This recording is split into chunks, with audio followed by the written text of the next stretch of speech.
Welcome to Mind the Gap, the final bonus episode in our Stoic Portrait series. Today, Michael brings us the voice of Musonius Rufus, a quiet revolutionary who believed that Stoicism should be lived, not just studied. Here's Michael. Musonius Rufus doesn't get the same attention as Seneca or Marcus Aurelius, but perhaps he should. He lived in the 1st century AD and was exiled more than once for refusing to flatter power.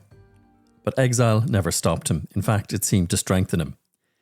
He believed philosophy should not be confined to words or lectures. It should shape how we eat, how we love, how we work, and how we endure pain. His teachings were not abstract.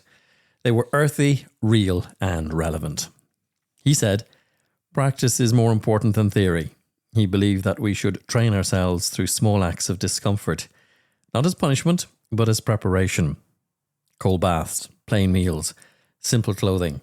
These were the tools for building resilience, not symbols of hardship. And Musonius believed something even more radical for his time, that women should study philosophy too, that they, like men, are equally capable of reason and virtue. That belief wasn't just progressive, it was deeply Stoic. Reason, after all, belongs to all of us. He taught Epictetus, who would go on to become one of the most quoted Stoics in history. But Musonius laid the groundwork. He taught with clarity and conviction, and his students remember him not just for what he said, but for how he lived. He stood firm in front of emperors.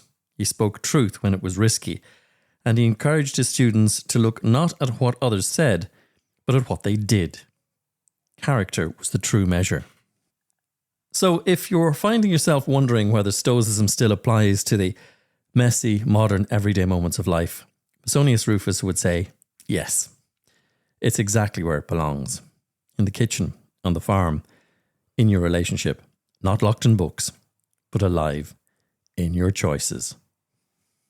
That was the final Stoic Portrait here on Mind the Gap.